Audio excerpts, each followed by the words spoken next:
American conventional military power in the Middle East is helpless. The problem with Iran is right there. The purpose of NATO is to keep the Americans in, the Germans down, and the Soviets out. Whoa, whoa, whoa. I mean, come on. Obviously, when it comes to Ukraine, we're going to have to make a special case. And he would frame it in these ridiculous ways and say, well, if the Russians can't accept that, well, then that just proves that they're not a real democracy. And have 60,000 people jump and swim and enter a country without it being orchestrated. That obviously raises suspicions that, yeah, this was Israel punishing them. And of course, Morocco, signed the Abraham Accords. They got bribed by Donald Trump in his first term by recognizing their seizure of the northern half of Western Sahara as their bribe to get them to sign the Abraham Accords with Israel. So, joining me now is the author of Provoked, Enough Already, Fools Iran, director of the Libertarian Institute, and host of the Scott Horton Show.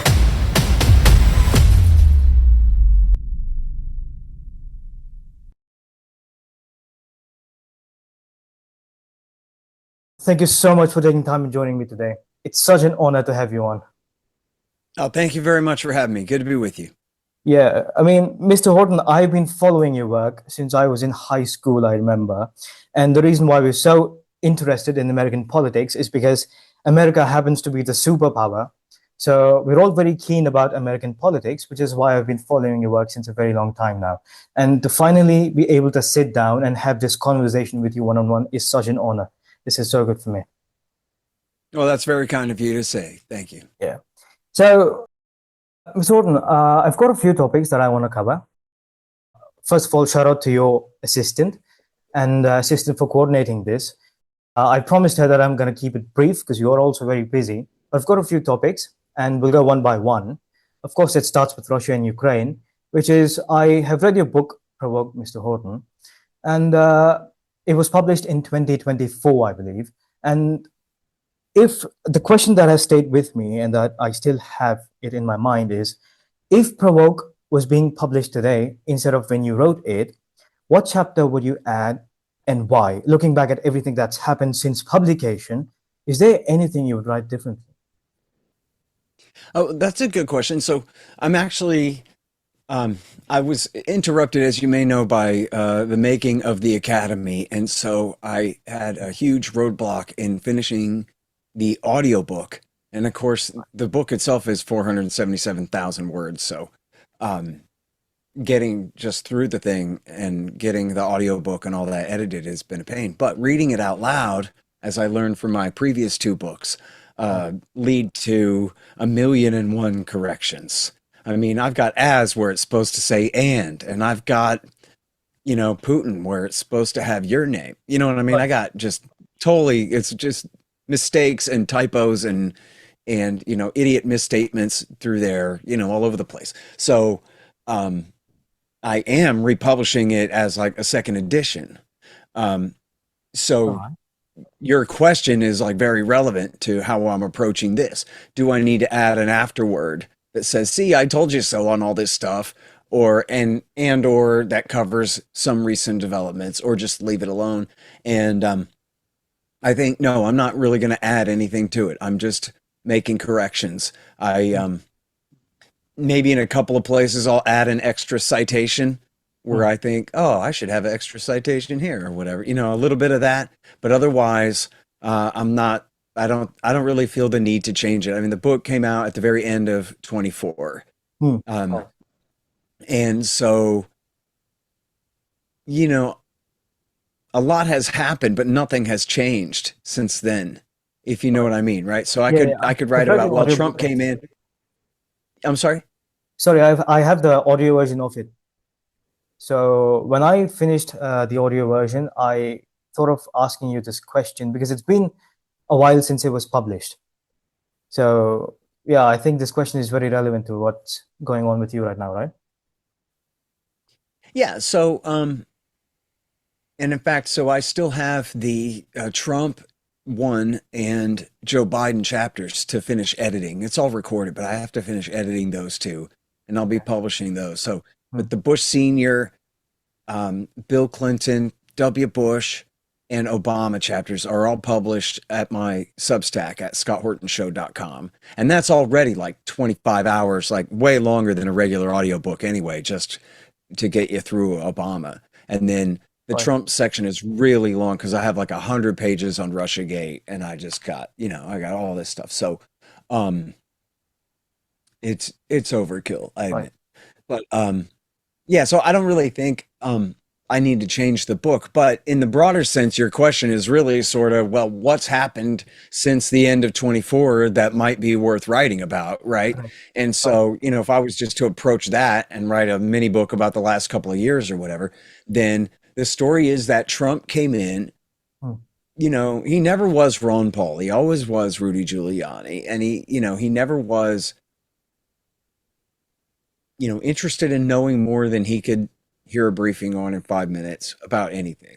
Right. But he thought that America's the superpower. He wants to get along with Putin. He's not going to be hamstrung by any Russiagate hoax this time. And so he'll be able to just work it out, right? You guys stop fighting.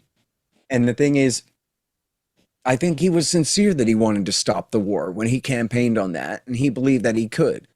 But he didn't have any idea how to. You know what I mean? He was just running on that because it was good politics, and he knew that. And he was just hoping that he could just make it work by asking Putin nicely, I guess. And he didn't even play his cards right as far as that went. Remember, when he came into power, the first thing he did was completely throw Zelensky under the bus.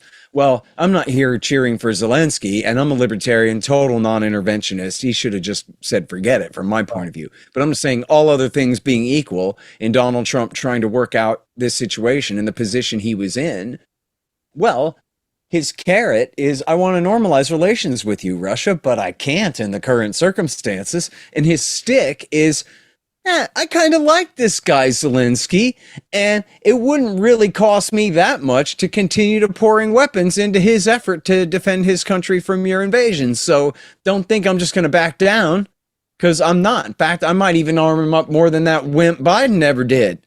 So don't make me do that, because I don't want to do that, right? That would have been the negotiating position. Instead, he came in and he goes, forget Zelensky. You suck. You hold no cards. You're no good. You're not getting nothing and whatever. And so from there, he had no... Right, we all remember so the confrontation in the White House. So the point is, he was giving away any leverage that he had there to make Putin think, geez, this guy really is going to actually double down on this policy he's inherited unless he gets his way. So maybe I better find a way to compromise. And I'm not saying I even think that necessarily would have worked, but that would have at least been Trump being smart. So here he was trying, but he's basically, premature ejaculating all over the place and just not getting anything done, right? He just blew it. And so then from there, he goes, he did the whole Alaska thing, but the whole Alaska thing was Ukraine give in. And in fact, even give up territory that you haven't lost yet. Right. And the Ukrainian position is no. Yeah. And the European position is, we're going to keep financing Ukraine's part of this war and arming it as much as we can, and we'll keep buying weapons from America. We'll take the economic burden off of you, but we're still buying up all your weapons to give to Ukraine then, and to keep the thing going. And which was a perfectly good compromise for Trump. Right. And after all, people forget that this is in the book. In April of 24, when he was running, when Congress was holding up aid to Ukraine, it was candidate Trump that broke the impasse and said, call it a loan, which of course was a joke. They're going to roll over that loan onto the American people who already probably have, but just call it a loan. That way they can get their aid. And so, again, it ain't like he was Ron Paul, much less even Rand Paul on the issue. You know what I mean? And so now that he failed, all he can do is essentially, I won't say double down, but just continue the status quo. Yeah. And in fact, I'm sorry, I forget my footnote. I think I forget who I'm citing on this, but this should be easy enough to research about how they call it Ukraine's domestic drone industry, but it was built by the CIA, right? It was a huge American project to say, well, if we're not going to give them the weapons, we're going to do everything we can to help them build the weapons that they can build on the cheap. And, they're solar powered or whatever it is. They got range. They got 2,000 something kilometers behind Russian lines to hit refineries and things like that. So that is a huge American effort ongoing. And I'm not sure whether the American generals are still helping run the war from Germany or not. I would assume that they are, but I don't know. But so I mean, Trump has barely backed down his support for Ukraine. All other things being equal, it's you know, So- we're right where we were a year and a half ago. so I had this